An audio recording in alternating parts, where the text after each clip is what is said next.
আসসালামু আলাইকুম my lovely viewers, সবাই কেমন আছেন? আমার চ্যানেলে আরও একটি নতুন পর্ব দেখার জন্য সবাইকে ওয়েলকাম জানাচ্ছি।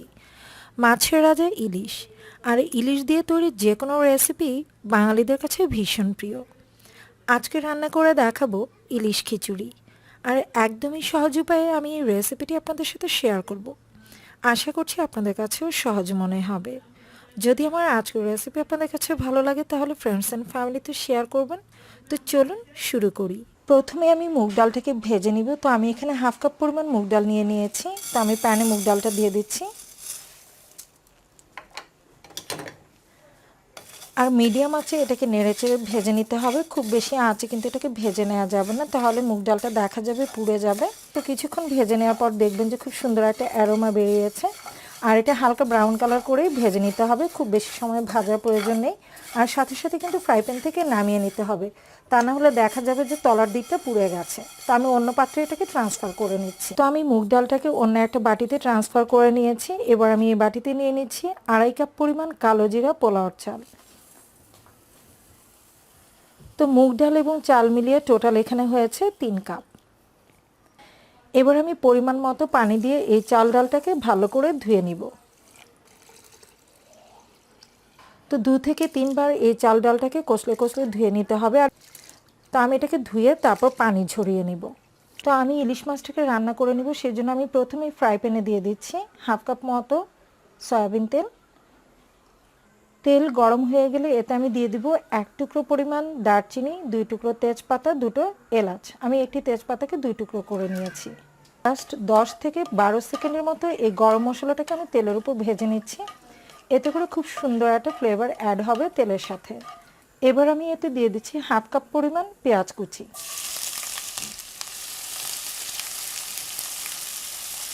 পেঁয়াজের রঙটা যখন কিছুটা চেঞ্জ হয়ে আসবে, অর্থাৎ পেঁয়াজের রঙটা যখন স্বচ্ছ হয়ে যাবে, ঠিক সেই পর্যায়ে আমি দিয়ে দিচ্ছি এখানে 1 চা চামচ পরিমাণ রসুন বাটা, 1 চা চামচ পরিমাণ আদা বাটা।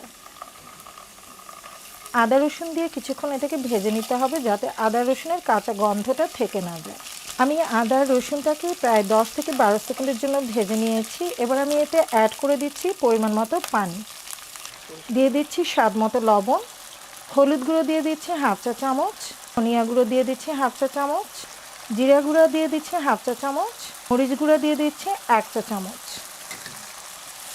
সব কিছু দিয়ে খুব ভালোভাবে বেশ কিছুক্ষণ কষিয়ে নিতে হবে। আমি বেশ কিছুক্ষণ মশলাটাকে কষিয়ে নিয়েছি, আর দেখতে পাচ্ছেন যে তেল আর মশলাটা কিন্তু সেপারেট হয়ে গেছে, অর্থাৎ তেলটা কিন্তু মশলার উপরে ভেসে উঠেছে। ঠিক এই পর্যায়ে আমি দিয়ে দিচ্ছি আরও সামান্য পরিমাণ পানি। খুব বেশি পানি দিব না, জাস্ট অল্প কিছু পানি দিব। তো পানিতে যখন এরকম বলক উঠতে শুরু করবে, সে পর্যায়ে আমি দিয়ে দিব এতে ধুয়ে রাখা ইলিশ মাছ। আমি এখানে 4 পিস ইলিশ মাছ নিয়েছি, আর মাছগুলোকে খুব ভালোভাবে ধুয়ে নিয়েছি। এবার সাবধানে এই মাছগুলোকে দিয়ে দিতে হবে। তো আমরা জানি যে ইলিশ মাছ খুব নরম হয়, তাই এটা রান্না করতে খুব বেশি সময় লাগবে না। আমি উল্টে পাল্টে মাছটাকে প্রায় 4 মিনিটের মতো রান্না করে নিয়েছি। খুব বেশি সময়টাকে রান্না করার প্রয়োজন নেই, কারণ ইলিশ মাছ কিন্তু খুব সফট হয়, তাহলে কিন্তু এটা অতিরিক্ত রান্না করার ফলে ভেঙে যাবে। তো এ পর্যায়ে আমি মশলা থেকে মাছগুলোকে আলাদা তুলে নিচ্ছি। মাছটা তুলে নেওয়ার পর যে অবশিষ্ট মশলাটা রয়েছে, এই মশলাতে আমি দিয়ে দিব পানি ঝরিয়ে রাখা সে চাল ডাল। আর নেড়ে ছেড়ে এই মশলার উপর চাল ডালটাকে একটু ভেজে নিতে হবে, আর মিডিয়াম আঁচে রেখে এটা ভেজে নেবেন। অতিরিক্ত আঁচে কিন্তু ভেজে নেওয়া যাবে না, জাস্ট মিডিয়াম আঁচে রেখে এটাকে ভেজে নিতে হবে। আর আপনারা হয়তো লক্ষ্য করলে দেখতে পেয়েছেন যে আমি কিন্তু এক্সট্রা কোনো মশলা এতে দিচ্ছি না, আর এক্সট্রা কোনো তেলও কিন্তু আজকে এতে আমি অ্যাড করব না। ইলিশ রান্না করে নেওয়ার পর যে অবশিষ্ট মশলা ছিল, সেই মশলাতে কিন্তু আমি সব কিছু ভেজে নিচ্ছি।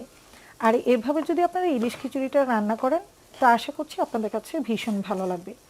আপনারা এটা এভাবে ট্রাই করে দেখতে পারেন, আই হোপ ভালো লাগবে। তো আমি বেশ কিছুক্ষণ এই চাল ডালটাকে ভেজে নিয়েছি। আর আপনারা কীভাবে বুঝবেন যে এটা পারফেক্টলি ভাজা হয়েছে?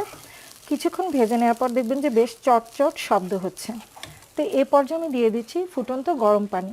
আজকে যেহেতু আমি চাল ডাল মিলিয়ে 3 কাপ নিয়েছি, তাই আমি পানি দিব 6 কাপ। অর্থাৎ আপনারা যতটুকু চাল ডাল নেবেন তার দ্বিগুণ পানি দিতে হবে।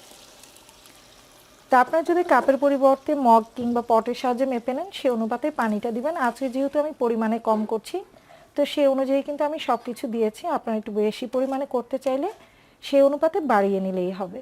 মাছ রান্না করার সময় যেহেতু আমি কিছুটা লবণ দিয়ে দিয়েছিলাম, তো এ পর্যায়ে দিয়ে দিচ্ছি আরও সামান্য পরিমাণ লবণ।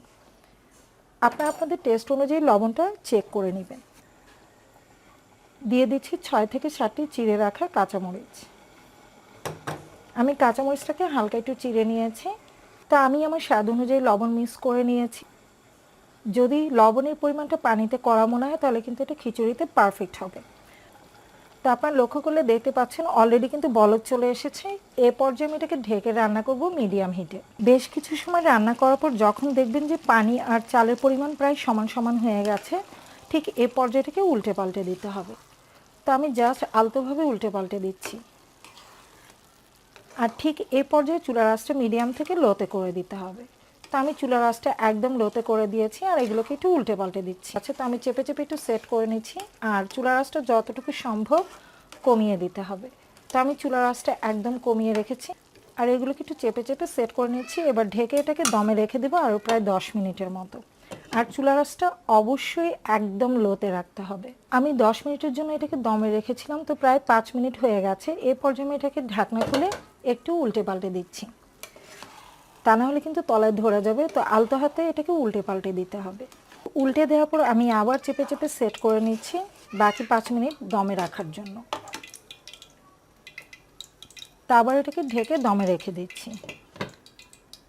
তো 10 মিনিটের মতো আমি এটাকে দমে রেখেছি। এবার আমি ঢাকনাটা খুলে নিচ্ছি আর এ পর্যায়ে আমি কিন্তু চুলার আঁচটা বন্ধ করে দিয়েছি। এবার কিছুটা পরিমাণ খিচুড়ি আমি আলাদা একটা পাত্রে তুলে নিচ্ছি।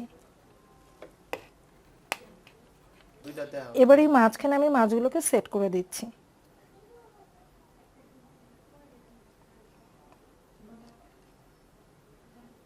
বাকি যে খিচুড়িটা আমি আলাদা পাত্রে তুলে রেখেছিলাম সেটা আমি সাবধানে উপরে দিয়ে দিব